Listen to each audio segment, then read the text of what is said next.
इस वीडियो में हम बात करेंगे किसी वैद्युत द्विध्रुव को अगर किसी एक समान वैद्युत क्षेत्र में रखा जाए तो उस पर एक बलाघूर्ण लगने लगता है, तो उसका परिमाण क्या होता है उसकी बात करेंगे और समझेंगे कि बलाघूर्ण कैसे लगता है। एक समान वैद्युत क्षेत्र दिखाया गया है समांतर और बराबर दूरी पर स्थित बल रेखाओं के द्वारा। एक वैद्युत द्विध्रुव इसमें रखा गया है -q +q। तो धन आवेश पर वैद्युत क्षेत्र की दिशा में बल लगेगा और ऋण आवेश पर वैद्युत क्षेत्र की विपरीत दिशा में बल लगेगा। ये एक फैक्ट है जो हमेशा हमको दिमाग में रखना है।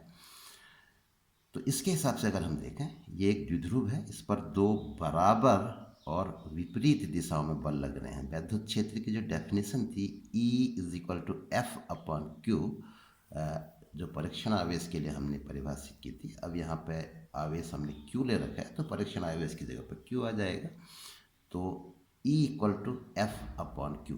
तो इससे हमको एक सूत्र प्राप्त होता है F = QE, क्रॉस मल्टीप्लाई अगर करें तो इस सूत्र को हमेशा हमें याद रखना है कि अगर कोई आवेश Q एक वैद्युत क्षेत्र E में रखा गया है तो उस पर एक बल लगता है QE। तो धन आवेश पर एक बल लगेगा QE क्षेत्र की दिशा में और ऋण आवेश पर एक बल लगेगा क्षेत्र की विपरीत दिशा में। तो इन दो बलों का जो प्रभाव होगा वो क्या होगा उसको समझना है हमें थोड़ा सा। दो बल हैं, बराबर हैं लेकिन विपरीत दिशाओं में हैं और इनकी क्रिया रेखाएं अलग अलग हैं। जिस दिशा में ये काम कर रहे हैं उसको क्रिया रेखा कहा जाता है। तो ये इस सीध में काम कर रहा है और ये इस सीध में काम कर रहा है, तो ये इसकी क्रिया रेखा है। ऐसे ही इसको अगर पीछे को बढ़ा दे तो वो इसकी क्रिया रेखा कही जाएगी। तो ये एक बलाघूर्ण का निर्माण करेंगे, यानी कि इस द्विध्रुव को घुमाने का प्रयास करेंगे। तो जैसे कि इस तरह से समझ लेते हैं, एक डंडा है लकड़ी का, एक रस्सी बांधी है, इधर को खींच रहे हैं, दूसरी रस्सी बांधी है, इधर को खींच रहे हैं, तो क्या होगा। एक दैनिक अनुभव के आधार पर हम कह सकते हैं कि वो उसको घुमा के इसके अक्ष को वैद्युत क्षेत्र की दिशा में लाने का प्रयास करेगा। तो वो उसकी प्रवृत्ति होगी, घुमाने का की प्रवृत्ति उत्पन्न हो जाती है। इसका मान कितना है, बलाघूर्ण उत्पन्न हो जाता है ऐसे कहा जाएगा। तो इसका मान कितना होता है इसके अब हम गणना करेंगे। मान लेते हैं कि द्विध्रुव की अक्ष वैद्युत क्षेत्र के साथ थीटा कोण बनाती है और दो बलों की क्रिया रेखाओं के बीच की दूरी, इस बल की क्रिया रेखा ये है, इस बल की क्रिया रेखा ये है। जिस सीध में बल लग रहा है उसको क्रिया रेखा कहते हैं। तो इनके बीच की दूरी ये है। तो द्विध्रुव की लंबाई हम 12 लेते हैं, ये 12 है। तो साधारण ट्रिग्नोमेट्री की सहायता से हम बता सकते हैं कि ये जो दूरी होगी वो 12 sin थीटा होगी। अब किसी भी बल युग्म का जो बलाघूर्ण होता है, ये सूत्र से हम वाकिफ होते हैं। तो बलाघूर्ण बराबर होता है बल गुणा बलों की क्रिया रेखाओं के बीच की दूरी। तो यहाँ पर बल लग रहा है QE और क्रिया रेखाओं के बीच की दूरी है 2L sin थीटा। तो इस तरीके से टाउ बराबर हो जाएगा QE गुणा 2L sin थीटा। अब इसको थोड़ा आगे पीछे लिख सकते हैं 2QL E sin थीटा। तो इस तरीके से 2QL E sin थीटा। अब 2QL द्विध्रुव का द्विध्रुव आघूर्ण है, तो इस तरीके से P E sin थीटा। तो ये एक बलाघूर्ण कार्य करता है जो द्विध्रुव को घुमाकर उसके अक्ष को वैद्युत क्षेत्र की दिशा में लाने का प्रयास करता है। तो ये इसका नेचर होगा, यूं आ जाएगा। एक और सूत्र इसमें प्राप्त करेंगे, वैद्युत क्षेत्र में स्थित वैद्युत द्विध्रुव को घुमाने में किया गया कार्य। एक वैद्युत क्षेत्र है, एक समान वैद्युत क्षेत्र, इसमें एक वैद्युत द्विध्रुव रखा है। कैसे रखा है ध्यान देना है। इसका जो द्विध्रुव आघूर्ण होगा ऋण आवेश से धन आवेश की ओर को होता है, P दाहिनी ओर को होगा ऐसे। तो P और E की दिशाएं समान है, इस प्रकार इसको रखा गया है, क्योंकि अलग अलग स्थितियों में किए गए कार्यों के सूत्र जो है वो अलग अलग हो जाएंगे। तो कहाँ से शुरू किया है उसको ध्यान रखना है। तो मान लीजिए हम इसको घुमा के यूं ले आते हैं, इस स्थिति से इस स्थिति में ले आए, तो क्या हुआ, जो AB हमारा द्विध्रुव था इसका बिंदु B डैश पर आ गया और बिंदु A डैश पर आ गया। तो इसका विस्थापन हुआ A डैश, इसका विस्थापन हुआ B डैश। विस्थापन प्रारंभिक और अंतिम बिंदुओं को मिला के जो सीधी रेखा शॉर्टेस्ट डिस्टेंस होती है वो विस्थापन होती है। तो ए डैश और बी डैश इसके विस्थापन है। मान लो थीटा कोण से हमने इसको घुमा दिया, तो जब हम ए डैश विस्थापन और बी डैश विस्थापनों की बात करेंगे तो एक प्रक्रिया यहाँ पर हम प्रयोग में लाएंगे।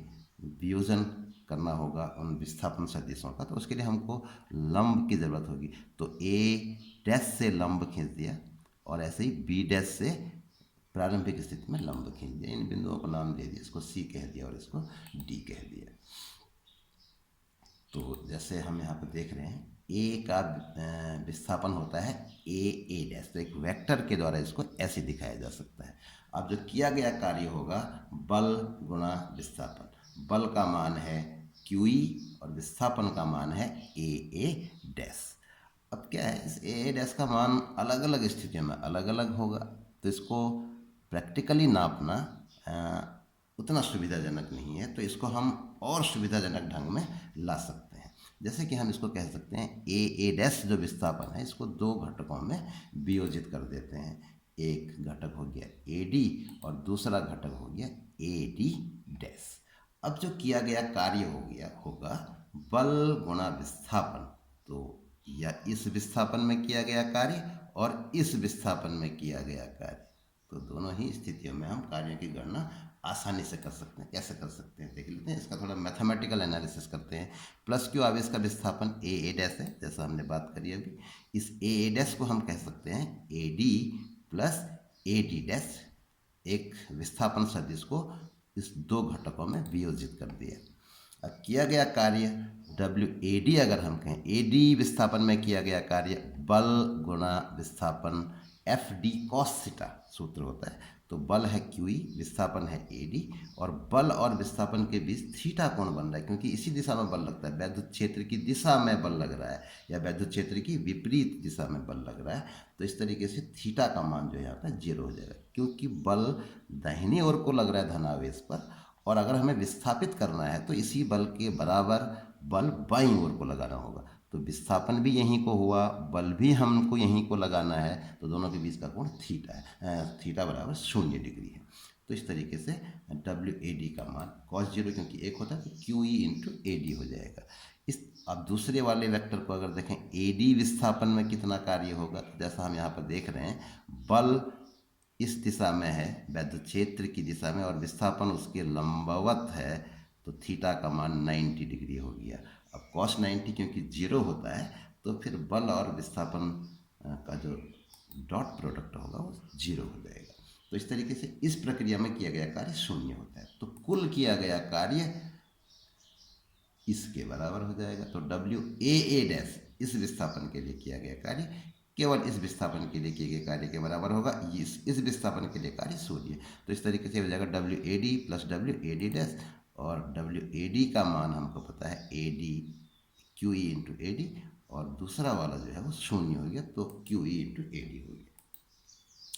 इसी तरह से माइनस क्यू आवेश का विस्थापन BB डैश है, BB डैश। तो इसको भी अगर हम तोड़ेंगे दो भागों में तो एक ये दूरी हो जाएगी, दूसरी ये दूरी हो, ये विस्थापन हो जाएगा। तो बिल्कुल उसी तरीके से जैसे हमने ये प्लस क्यू आवेश के लिए किया, इसका मान हो जाएगा QE इंटू BC। AD की जगह पे BC आ जाएगा। सिमेट्री है, बिल्कुल एक जैसी स्थिति है। अब क्योंकि जो आवेश माइनस क्यू और प्लस क्यू के लिए हमने निकाल दिया और ये दो आवेश इस निकाय का निर्माण कर रहे हैं, द्विध्रुव का निर्माण कर रहे हैं, तो द्विध्रुव को घुमाने में किया गया कार्य इन दोनों कार्यों के योगों के बराबर हो जाएगा। बीजगणितीय योग क्योंकि कार्य अदिश राशि होती है, तो ये प्लस ये। अब क्योंकि AD और BC आपस में बराबर होंगे, ये सिमेट्री है दोनों में, तो इस आधार पर हम कह सकते हैं AD और BC आपस में बराबर है। तो क्या हो जाएगा, BC की जगह पर भी AD लिख देते हैं क्योंकि बराबर है, तो QE AD तो 2 टाइम्स QE AD हो जाएगा। अब अगर हम AD का मान सूत्र से चित्र से देखें, AD इसको हम लिख सकते हैं OA माइनस OD। तो OA माइनस OD। अब OA क्या है, द्विध्रुव की आधी लंबाई है और OD अगर हम देखें तो सिंपल ट्रिग्नोमेट्री का इस्तेमाल कर लेते हैं। ये दूरी L है, अर्ध लंबाई है इसकी, ये कोण थीटा है, तो OD हमको निकालना है। तो cos थीटा बराबर OD बट्टा L, तो OD बराबर L cos थीटा हो जाएगा। तो इस तरीके से 2QE OE की जगह पे L और OD की जगह पे L cos थीटा। अगले स्टेप में इस L को कॉमन लिया जा सकता है, तो 2QL E और 1 माइनस cos थीटा। तो इस तरीके से 2QL को हम P लिख सकते हैं, तो W बराबर PE 1 माइनस cos थीटा। तो किसी द्विध्रुव को थीटा कोण से घुमाने में किया गया कार्य इतना होता है। थोड़ा ध्यान ये देना है कि इसको शुरू में कैसे रखा गया था। तो इस तरह से रखा गया था कि P और E की दिशाएं समान थी। तो ये एक सूत्र हमको प्राप्त हो जाता है द्विध्रुव को घुमाने के किए गए कार्य के लिए। इस वीडियो में इतना ही।